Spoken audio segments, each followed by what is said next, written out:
Business നെക്സ്റ്റിലേക്ക് സ്വാഗതം. അടുത്തയാഴ്ച സാമ്പത്തിക മേഖലയിൽ എന്ത് സംഭവിക്കും? അമേരിക്കയിലെ സിലിക്കൺ വാലി ഇന്ത്യക്കാർ കീഴടക്കുമോ? ലോകത്തെ കോടീശ്വരന്മാരിൽ ഏറ്റവും പ്രായം കുറഞ്ഞവരുടെ പട്ടികയിലെത്തിയ ഒരു ഇന്ത്യക്കാരനെ കഴിഞ്ഞ വാരം കണ്ടു. ആരാണ് അയാൾ?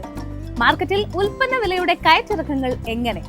വിപണിയിലെത്തുന്ന പുതിയ ഉൽപ്പന്നങ്ങൾ ഏതൊക്കെ? കാണാം ബിസിനസ് നെക്സ്റ്റ്. സത്യനാഥ് എല്ലയും സുന്ദർ പിച്ചയും മാത്രമല്ല, സിലിക്കൺ വാലിയുടെ നേതൃത്വത്തിലേക്ക് ഉയരുന്ന ഇന്ത്യക്കാരുടെ എണ്ണം അനുദിനം വർദ്ധിക്കുകയാണ്. ഇന്ത്യൻ വംശജരായ സിഇഒമാർ മാത്രമല്ല യുഎസിൽ ടെക് ലോകം അടക്കി വാഴുന്നത്. പല പ്രധാന കമ്പനികളിലെയും മുൻനിര നേതൃസ്ഥാനങ്ങൾ ഇന്ത്യക്കാരോ അമേരിക്കയിൽ ജനിച്ച ഇന്ത്യൻ വംശജരോ വഹിക്കുന്നു. മൈക്രോസോഫ്റ്റ് ചെയർമാനും സിഇഒയുമായ സത്യ നദെല്ല, ആൽഫബറ്റ് സിഇഒ സുന്ദർ പിച്ചെ തുടങ്ങിയ ഇന്ത്യൻ പേരുകൾ മാത്രമാണ് ലോകത്തിന് സുപരിചിതം. എന്നാൽ നാളെ പ്രശസ്തിയുടെ കൊടുമുടിയിലേക്ക് ഉയരാൻ സാധ്യതയുള്ള ഒട്ടേറെ ഇന്ത്യൻ ടെക്കുകൾ ഇവിടെയുണ്ട്. അവരിൽ ആപ്പിളിന്റെ senior vice president of operations Sahib Khan ഉൾപ്പെടുന്നു. Nvidia worldwide field operations vice president Jaipuri, enterprises sales and business development senior vice president Shankar Trivedi, Tesla chief financial officer Vaibhav Taneja, Google senior vice president Prabhakar Raghavan തുടങ്ങി സിലിക്കൺ വാലിയുടെ സാങ്കേതിക ഭൂപടം മാറ്റിവരച്ച ഒട്ടേറെ ഇന്ത്യക്കാർ. Meta vice president of machine learning Sandeep Pande, product management vice president Raghavan Srinivasan എന്നിവരാണ് മറ്റു പ്രമുഖ എക്സിക്യൂട്ടീവുകൾ. മൈക്രോണിന്റെ chief business officer Sumit Sadana, Salesforce പ്രസിഡന്റും ചീഫ് എഞ്ചിനീയറിംഗ് ഓഫീസറുമായ ശ്രീനി തള്ളപ്രഗഡ, ആക്സെഞ്ചറിന്റെ chief executive officer Manish Sharma. അടുത്തയിടെ പുറത്തുവന്ന ഇന്ത്യ സ്പോറ റിപ്പോർട്ട് പ്രകാരം സിലിക്കൺ വാലിയിലെ ടെക് ജീവനക്കാരിൽ 1/3 പേരും ഇന്ത്യൻ വംശജരാണ്. ഇന്ത്യൻ വംശജരായ സിഇഒമാർ 16 ഫോർച്യൂൺ 500 കമ്പനികളുടെ തലവന്മാരാണ്. ഈ നേതാക്കൾ ഏകദേശം 2.7 ദശലക്ഷം അമേരിക്കക്കാരെ നിയന്ത്രിക്കുന്നു. ഇവർ അമേരിക്കൻ സമ്പദ് വ്യവസ്ഥയ്ക്ക് $1 ട്രില്യൺ വരുമാനം സംഭാവന ചെയ്യുന്നതായും റിപ്പോർട്ട് പറയുന്നു. ഫോർച്യൂൺ 500 കമ്പനികളുടെ 10 സിഇഒമാരിൽ ഒരാൾ ഇപ്പോൾ യുഎസിൽ പഠിച്ച ഇന്ത്യൻ കുടിയേറ്റക്കാരനാണ്. ഓല ഇലക്ട്രിക് സ്കൂട്ടേഴ്സ് ഉടമ ഭവീഷ് അഗർവാൾ എങ്ങനെയാണ് ലോകത്തിലെ ഏറ്റവും പ്രായം കുറഞ്ഞ ശതകോടീശ്വരന്മാരിൽ ഒരാളായത്? ഭവിഷ് അഗർവാളിന്റെ ഓല ഇലക്ട്രിക് കഴിഞ്ഞ ദിവസം ഓഹരി വിപണിയിൽ അരങ്ങേറ്റം കുറിച്ചിരുന്നു. വൻ വിജയമായി മാറിയ ഈ ലിസ്റ്റിംഗ് $1.5 ബില്യൺ അഗർവാളിന്റെ ആസ്തിയോട് കൂട്ടിച്ചേർത്തത്. 2017 സ്ഥാപിതമായ കമ്പനി IPO വഴി $733 ബില്യൺ സമാഹരിച്ചു. ഓല ഇലക്ട്രിക് ലാഭകരമല്ലെങ്കിലും ഇന്ത്യയിലെ EV മേഖലയോടുള്ള അഗർവാളിന്റെ പ്രതിബദ്ധതയും വിശ്വാസ്യതയെയും അത് പ്രതിഫലിപ്പിക്കുന്നു. IPO പുറത്തിറങ്ങിയതോടെ ലോകത്തെ ഏറ്റവും പ്രായം കുറഞ്ഞ ശതകോടീശ്വരന്മാരിൽ ഒരാളായി അദ്ദേഹം മാറി. അദ്ദേഹത്തിന്റെ ഏറ്റവും പുതിയ സംരംഭമായ കുട്രിം AI ഇൻഫ്രാസ്ട്രക്ചർ നിർമ്മാണമാണ് ലക്ഷ്യമിടുന്നത്. 2 വർഷം മുമ്പ് ഭവിഷ് അഗർവാൾ തന്റെ ഏറ്റവും വലിയ പരീക്ഷണങ്ങളിലൊന്ന് നേരിടുകയായിരുന്നു. ലോകത്തെ ഏറ്റവും വലിയ ഈ സ്കൂട്ടർ ഫാക്ടറിയെക്കുറിച്ചുള്ള അദ്ദേഹത്തിന്റെ സ്വപ്നം ഫലം കാണുമോ എന്നുപോലും സംശയമുളവാക്കിക്കൊണ്ട് പൂനെയിൽ ഒരു ഓല ഇലക്ട്രിക് വാഹനം പൊട്ടിത്തെറിക്കുന്നതിന്റെ വീഡിയോ സോഷ്യൽ മീഡിയ വഴി പ്രചരിച്ചു. എന്നാൽ അഗർവാൾ അതിനെയെല്ലാം അതിജീവിച്ച് ഇപ്പോൾ ലോകത്തെ ഏറ്റവും പ്രായം കുറഞ്ഞ ശതകോടീശ്വരന്മാരിൽ ഒരാളായി തന്റെ സ്ഥാനം ഉറപ്പിച്ചു. ബ്ലൂംബർഗ് ബില്യണേഴ്സ് ഇൻഡെക്സ് പ്രകാരം സോഫ്റ്റ് ബാങ്ക് ഗ്രൂപ്പ് കോർപ്പറേഷന്റെ പിന്തുണയുള്ള ഓല ഇലക്ട്രിക്കിന്റെ ഓഹരികൾ വെള്ളിയാഴ്ച മുംബൈയിൽ നടന്ന അരങ്ങേറ്റ വ്യാപാരത്തിൽ 20% ഉയർന്നു. ഇതേ തുടർന്ന് 38-കാരനായ അഗർവാളിന്റെ സമ്പത്ത് $1.5 ബില്യൺ വർദ്ധിച്ചു. 2 വർഷത്തിനിടയിലെ ഏറ്റവും വലിയ ഇന്ത്യൻ ലിസ്റ്റിംഗ് ആയിരുന്നു ഒലയുടേത്. 2017 ബാംഗ്ലൂരിൽ സ്ഥാപിതമായതു മുതൽ കമ്പനി നഷ്ടത്തിലാണ്. 2023 മാർച്ചിൽ അവസാനിച്ച സാമ്പത്തിക വർഷത്തിൽ സ്ഥാപനത്തിന് $14.7 ബില്യൺ അറ്റ നഷ്ടമുണ്ടായി. മുംബൈയിലെ ഇന്ത്യൻ ഇൻസ്റ്റിറ്റ്യൂട്ട് ഓഫ് ടെക്നോളജിയിൽ നിന്ന് ബിരുദം നേടിയ ശേഷം അഗർവാൾ മൈക്രോസോഫ്റ്റ് റിസർച്ച് ഇന്ത്യയിൽ ജോലിയിൽ പ്രവേശിച്ചു. ഓല ക്യാബ്സ് ഒരു റൈഡ് എന്ന നിലയിലാണ് ആദ്യം ആരംഭിച്ചത്. താമസിയാതെ ക്യാബ് സേവനങ്ങൾക്കപ്പുറം ഓൺലൈൻ പേയ്മെന്റുകളിലേക്കും ഭക്ഷണ വിതരണത്തിലേക്കും പ്രവർത്തനങ്ങൾ വ്യാപിപ്പിച്ചു. 2023 അദ്ദേഹം തന്റെ ഏറ്റവും പുതിയ സംരംഭമായ കുട്രിം സ്ഥാപിച്ചു. ഇത് ഈ വർഷം ജനുവരിയിൽ ഇന്ത്യയുടെ ആദ്യ $1 ബില്യൺ AI സ്റ്റാർട്ടപ്പായി മാറി. കുട്രിമിലൂടെ AI-ക്കായി വലിയ ഭാഷാ മോഡലുകൾ, ഡാറ്റാ സെന്ററുകൾ, സെർവറുകൾ, സൂപ്പർ കമ്പ്യൂട്ടറുകൾ എന്നിവ നിർമ്മിക്കാൻ അദ്ദേഹം പദ്ധതിയിടുന്നു. സ്വർണ്ണവിലയിൽ ചാഞ്ചാട്ടം, US-ലേക്ക് ഉറ്റുനോക്കി സ്വർണ്ണ വിപണി. രാജ്യാന്തര വിപണിയിൽ സ്വർണ്ണവിലയിൽ അസ്ഥിരതയാണ് കാണാൻ സാധിക്കുന്നത്. US കേന്ദ്ര ബാങ്കായ ഫെഡറൽ റിസർവ് അടുത്ത മാസം അടിസ്ഥാന പലിശ നിരക്ക് കുറയ്ക്കുമെന്നാണ് സൂചന. എന്നാൽ ഇക്കാര്യം ഇതുവരെ ഉറപ്പായിട്ടില്ലാത്തതിനാലാണ് സ്വർണ്ണവില മാറിമറിയുന്നത്. US ഡോളറും US സർക്കാരിന്റെ കടപ്പത്രങ്ങളുടെ ആദായ നിരക്കും നഷ്ടത്തിലാണ്. ഇതിനാൽ സ്വർണ്ണ നിക്ഷേപ പദ്ധതികൾക്ക് പ്രിയം കൂടി വരുന്നു. കഴിഞ്ഞ ദിവസങ്ങളിൽ രാജ്യാന്തര സ്വർണ്ണവില കൂടിയിട്ടുമുണ്ട്. ആഭ്യന്തര കേന്ദ്രങ്ങളിൽ സ്വർണ്ണവില താഴ്ന്നു. ചിങ്ങത്തിലെ വിവാഹ ആവശ്യങ്ങൾ മുൻനിർത്തിയുള്ള വാങ്ങലിനും മുൻകൂർ ബുക്കിംഗിനും കല്യാണ പാർട്ടികൾ ഉത്സാഹിച്ചു. പവൻ 51,760 രൂപയിൽ നിന്നും 50,800 വാരമധ്യം താഴ്ന്ന അവസരങ്ങളിൽ ആഭരണ വിപണികളിൽ ഉപഭോക്താക്കളുടെ തിരക്ക് രാത്രിയിലും അനുഭവപ്പെട്ടു.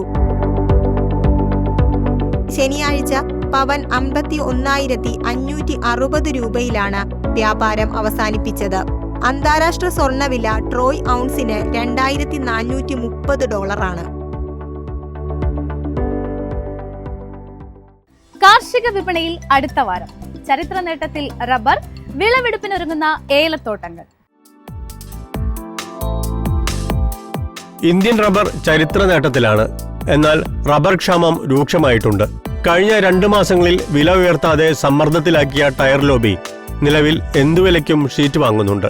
മഴ മാറിയത് ഉത്പാദകർക്ക് ഗുണമായി. 24,000 രൂപയിൽ നിന്നും 4ാം ഗ്രേഡ് 25,500 രൂപ വരെ കയറിയ ശേഷം 25,000 രൂപയിലാണ്.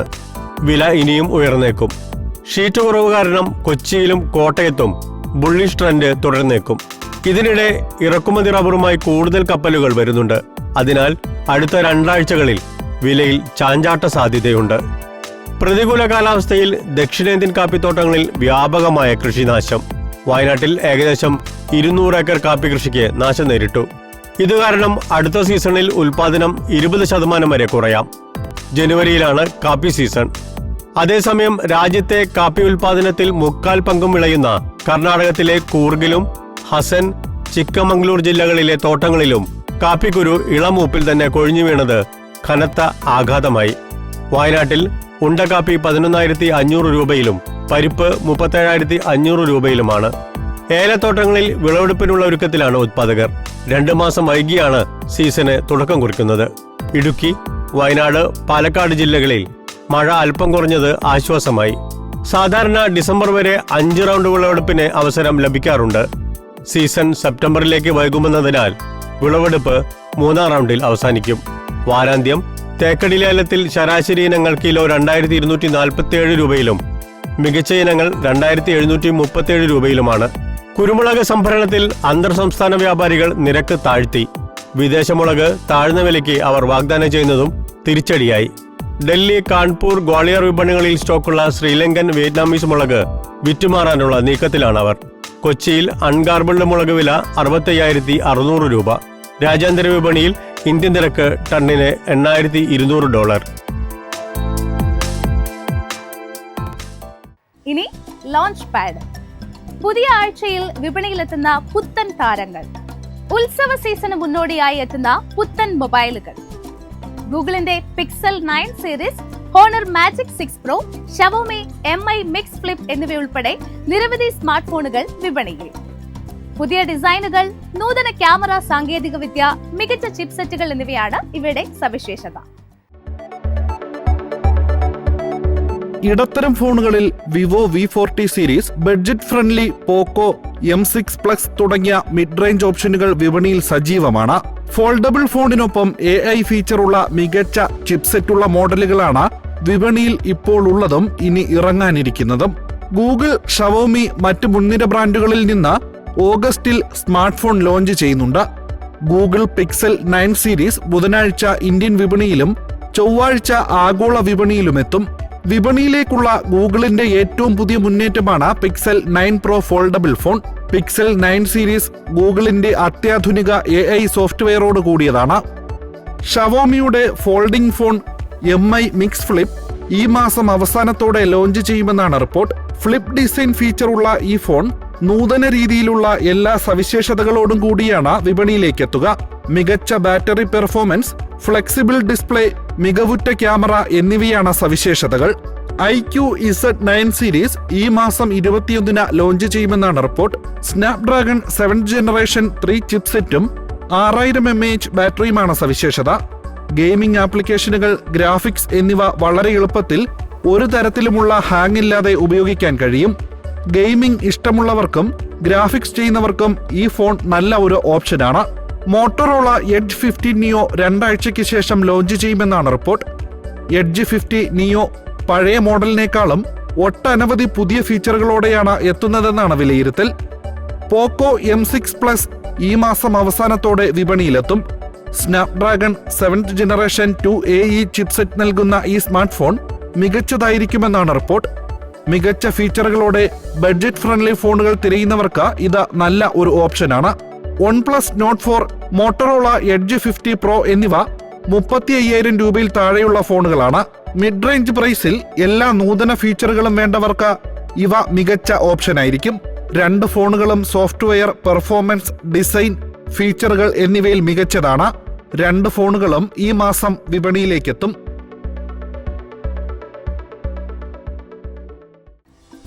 കാറുകളും സ്കൂട്ടറുകളും വരും വാരം പുറത്തിറങ്ങും. ഒലയുടെ ഇലക്ട്രിക് ബൈക്ക്, മഹീന്ദ്ര താറിന്റെ പുതിയ മോഡൽ റോക്സ്, ടാറ്റയുടെ ഇലക്ട്രിക് കൂപ്പെ കർവ് SUV. പുതിയ ടീസർ ചിത്രം വരാനിരിക്കുന്ന മോട്ടോർ സൈക്കിളിന്റെ ഡിസൈൻ വിശദാംശങ്ങൾ കൂടി വ്യക്തമാക്കുന്നതാണ്. ഇരട്ട LED ഹെഡ്ലാമ്പും മുകളിൽ LED DRL സ്ട്രിപ്പുമുള്ള ഡിസൈൻ ടീസറിൽ കാണാം. ഹെഡ്ലാമ്പിന് മുകളിലായി ഒരു കൗൾ ഡിസൈനും വ്യക്തമാണ്. ഇത് ബോഡി നിറത്തിലോ പിയാനോ കറുപ്പിൽ പൂർത്തിയാക്കിയതോ ആകാം. ആയാസമില്ലാതെ എളുപ്പത്തിൽ ഡ്രൈവ് ചെയ്യാനുള്ള ഹാൻഡിൽ ബാർ ഉണ്ട്. ടീസറിൽ ദൃശ്യമാകുന്നത് പോലെ അഗ്രസീവ് ഫോക്സ് ടാങ്ക് എക്സ്റ്റൻഷനുകൾ മോട്ടോർ സൈക്കിളിൽ അവതരിപ്പിക്കാനും സാധ്യതയുണ്ട്. കഴിഞ്ഞ വർഷം കമ്പനി പുറത്തുവിട്ട 4 കോൺസെപ്റ്റ് മോഡലുകളുമായി ടീസറിൽ വ്യക്തമാക്കുന്ന ഡിസൈനിന് യാതൊരു സാമ്യവുമില്ല എന്നതാണ് പ്രധാന കാര്യം. ലോഞ്ചിനോടനുബന്ധിച്ച് നിലവിലുള്ള ഒല S1 സ്കൂട്ടർ ഉടമകൾക്കായി കമ്പനി ഒരു മത്സരവും നടത്തുന്നുണ്ട്. ഏറ്റവും ഉയർന്ന റേഞ്ച് പങ്കിടുന്ന ഉടമയ്ക്ക് ഒരു പുതിയ ഒല മോട്ടോർ സൈക്കിൾ സമ്മാനമായി നൽകും. ഇടത്തരം SUV സെഗ്മെന്റിൽ electric curve SUV coupe Tata Motors അവതരിപ്പിച്ചു. 17.49 ലക്ഷം രൂപ മുതലാണ് ഇതിന്റെ വില. ഹുണ്ടായി, ക്രെറ്റ, കിയ, ഡെൽറ്റോസ് തുടങ്ങിയ വാഹനങ്ങളോട് സമാനമാണ് കർവ് SUV. കാറിന്റെ internal combustion engine ICE version September 12 launch ചെയ്യും. കർവ് ഇലക്ട്രിക് വാഹനങ്ങളുടെ ബുക്കിംഗ് ടാറ്റ മോട്ടോഴ്സ് തിങ്കളാഴ്ച ആരംഭിക്കും. 2 ബാറ്ററി ഓപ്ഷനുകളിലാണ് കർവ് അവതരിപ്പിച്ചത്. 45 കിലോ വാട്ടിന്റെ ബാറ്ററി റേഞ്ച് 502 കിലോമീറ്റർ ആണ്. 55 കിലോ വാട്ടിന്റെ റേഞ്ച് 585 കിലോമീറ്റർ ആണ്. വെറും 15 മിനിറ്റിനുള്ളിൽ ബാറ്ററി 150 കിലോമീറ്റർ വരെ ചാർജ് ചെയ്യുമെന്നും 40 മിനിറ്റിനുള്ളിൽ 10 മുതൽ 80% വരെ ചാർജ് ചെയ്യുമെന്നും ടാറ്റ മോട്ടോഴ്സ് അവകാശപ്പെടുന്നു. Tata Nexon EV, Mahindra SUV 400 എന്നിവയുമായി വിലയിൽ കർവ് മറികടക്കുന്നു. ടാറ്റ നെക്സോൺ EVയുടെ വില 14.40 ലക്ഷം മുതൽ 19.49 ലക്ഷം രൂപ വരെയാണ്. മഹീന്ദ്ര SUV 400ന്റെ വില 15.49 ലക്ഷം മുതൽ 17.69 ലക്ഷം രൂപ വരെയാണ്. ഹുണ്ടായി ക്രെറ്റയ്ക്ക് 11 മുതൽ 20 ലക്ഷം രൂപയാണ് വില. കിയ ഡെൽറ്റോസിന് 10.9 മുതൽ 20.37 ലക്ഷം രൂപ വരെയാണ് വില. സെപ്റ്റംബർ 2 കർവിന്റെ ICE പതിപ്പിന്റെ വില കമ്പനി പുറത്തുവിടും. മഹീന്ദ്ര താർ റോക്സിന് 40 കിലോഗ്രാമോളം ഭാരമുണ്ടെന്നാണ് റിപ്പോർട്ടിൽ. പക്ഷേ മുൻപത്തെ താർ മോഡലിനേക്കാളും ഭാരം കുറവാണ്. ബോഡി സ്റ്റീൽ കൊണ്ടാണ് നിർമ്മിച്ചിരിക്കുന്നത്. പഴയ മോഡലുകളെ വെച്ച് കൂടുതൽ കരുത്തുറ്റ ബോഡിയാണ് സവിശേഷത. മഹീന്ദ്ര താർ റോക്സിൽ ഫ്രീക്വൻസി ഡിപെൻഡന്റ് ടാപ്പിംഗ് സാങ്കേതിക വിദ്യയുള്ളതിനാൽ മികച്ച സ്ഥിരത നൽകുന്നതായും റിപ്പോർട്ട് വ്യക്തമാക്കി. മഹീന്ദ്ര താർ റോക്സിൽ ഡീസൽ, പെട്രോൾ എഞ്ചിനുകളുടെ ഓപ്ഷനുകളുണ്ട്. ബ്രാൻഡിന്റെ 2.2 ലിറ്റർ Gen 2 ഡീസൽ എഞ്ചിനാണ്. എൻട്രി ലെവൽ വേരിയന്റുകൾക്ക് 150 HP, 350N എന്നിവ നൽകുന്നു.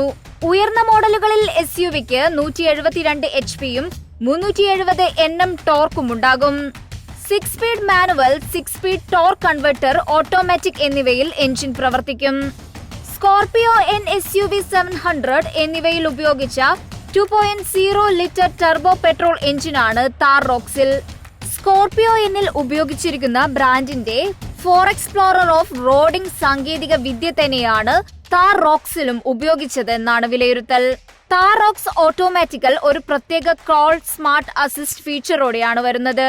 ഇത് 2.5 മുതൽ 30 കിലോമീറ്റർ വരെയുള്ള ഓഫ് റോഡ് ഡ്രൈവിൽ വേഗത സജ്ജീകരിക്കാൻ സഹായിക്കും. താർ റോക്സിൽ അവതരിപ്പിച്ച മറ്റൊരു സവിശേഷതയാണ് ഇന്റൽ ടേൺ അസിസ്റ്റന്റ്. ഇത് സ്റ്റിയറിംഗ് ദിശയെ അടിസ്ഥാനമാക്കി ഡ്രൈവ് സുഗമമാക്കുന്നു. ഇനി പ്രധാന ഇവന്റുകൾ. എൻവിഡിയ AI ഉച്ചകോടി ഒക്ടോബർ 23 മുതൽ 25 വരെ മുംബൈയിലെ ജിയോ കൺവെൻഷൻ സെന്ററിൽ വെച്ച് നടക്കും. ചന്ദ്രയാൻ 3 ചന്ദ്രനിൽ ഇറങ്ങുന്നതിന്റെ വാർഷികത്തോടനുബന്ധിച്ച് തിരുവനന്തപുരത്ത് ISRO പരിപാടികൾ സംഘടിപ്പിക്കും.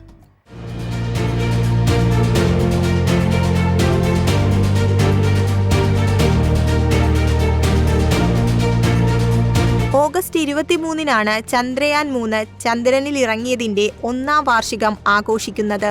ദേശീയ ബഹിരാകാശ ദിനമായി ഈ ദിവസം ആചരിക്കുന്നതിന്റെ ഭാഗമായി നിരവധി പരിപാടികളാണ് സംഘടിപ്പിക്കുന്നത്.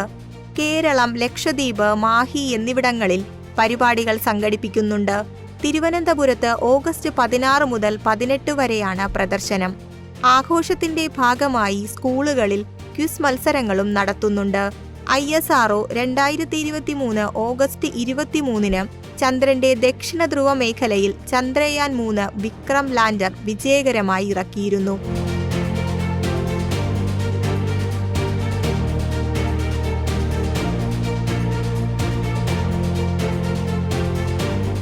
ഇതോടെ ബിസിനസ് നെക്സ്റ്റ് അവസാനിക്കുന്നു. അടുത്ത ആഴ്ച കാണാം.